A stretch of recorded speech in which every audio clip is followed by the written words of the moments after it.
di balik lari kencangnya dan gol-gol kerennya itu, ada sosok yang jauh lebih kompleks.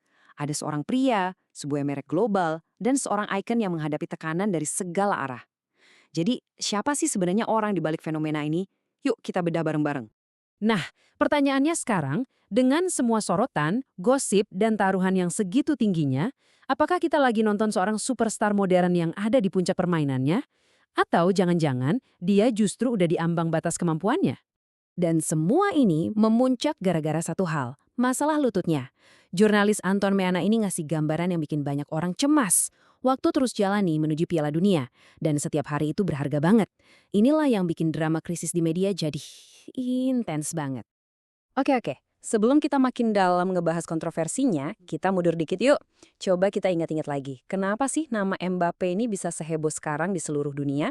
Ya karena kejeniusannya yang benar-benar mutlak di lapangan hijau. Contohnya ini, waktu pertandingan krusial lawan Ukraina. Ketika tekanannya lagi tinggi-tingginya dan tiket Piala Dunia jadi taruhan, dia malah maju jadi pahlawan. Tendangan penalti Panenka yang dingin itu loh, tendangan cungkil yang nunjukin kepercayaan diri tingkat dewa, itu bukan sekedar gol biasa, itu sebuah pernyataan. Nah, sekarang coba lihat data ini deh.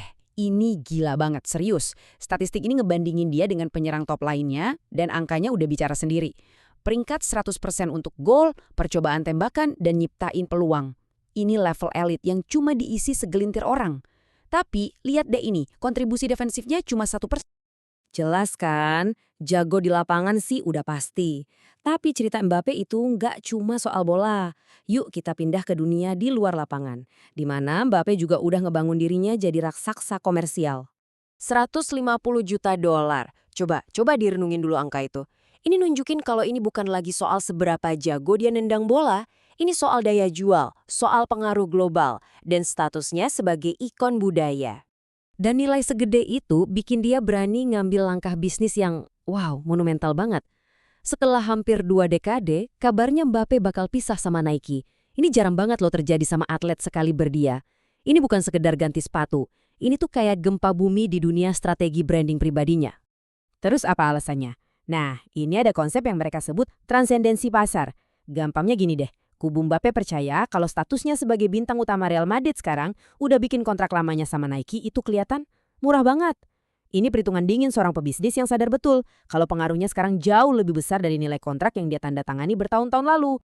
Oke, sekarang kita balik lagi ke soal cedera tadi, tapi kita bakal lihat dari sudut pandang yang beda banget.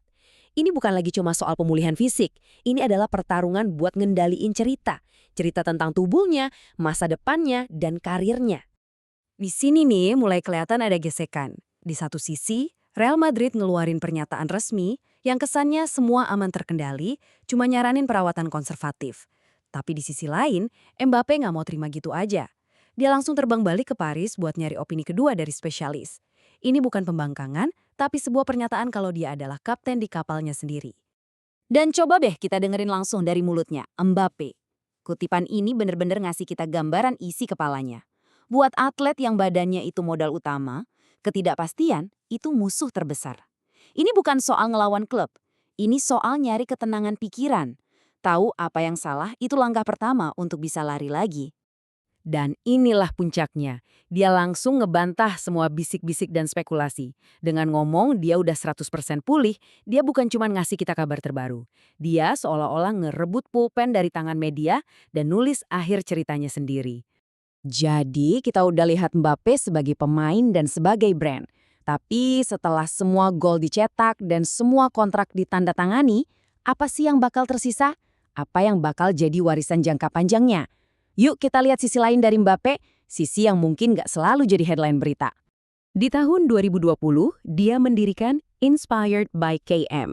Dan ini bukan sekedar kegiatan amal buat pencitraan ya. Ini adalah cerminan dari perjalanannya sendiri. Seorang anak dari pinggiran kota Paris yang berhasil meraih mimpinya. Yayasan ini fokus ke anak-anak, menanamkan nilai-nilai yang sama dengan yang ngebawa dia ke puncak. Ambisi, kerja keras, dan pantang menyerah. Nah, ini nih yang akhirnya bikin kita mikir. Di zaman sekarang, di mana seorang atlet itu bisa jadi aktivis, pengusaha, sekaligus ikon budaya, gimana sih cara kita ngukur kehebatan yang sesungguhnya? Apakah warisan terbesar itu dibangun di atas lapangan, lewat trofi dan rekor? atau justru di luar lapangan, lewat dampak yang mereka tinggalkan buat generasi berikutnya? Mungkin ya, buat superstar kayak Mbappe, dua-duanya itu nggak bisa dipisahin.